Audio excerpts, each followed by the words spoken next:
You are watching the new Janakranti News.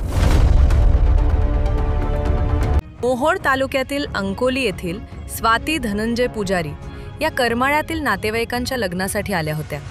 परत गावी जाताना त्यांनी गळ्यातील आणि कानातील सोन्याचे दागिने पर्समध्ये ठेवले होते. मात्र करमाळा बस स्थानकावर बसमध्ये चढत असताना अज्ञात चोरट्याने पर्समधील दागिने लंपास केले.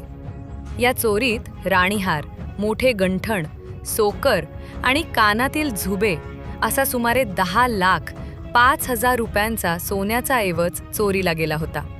एकूण मुद्देमालाची किंमत सुमारे 10,65,000 रुपये असल्याचे पोलिसांनी सांगितले.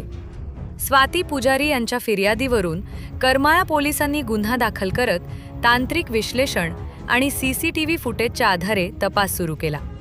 तपासादरम्यान साधना जैन्या काळे हिला छत्रपती संभाजीनगर जिल्ह्यातील बिडकीन येथून ताब्यात घेण्यात आले.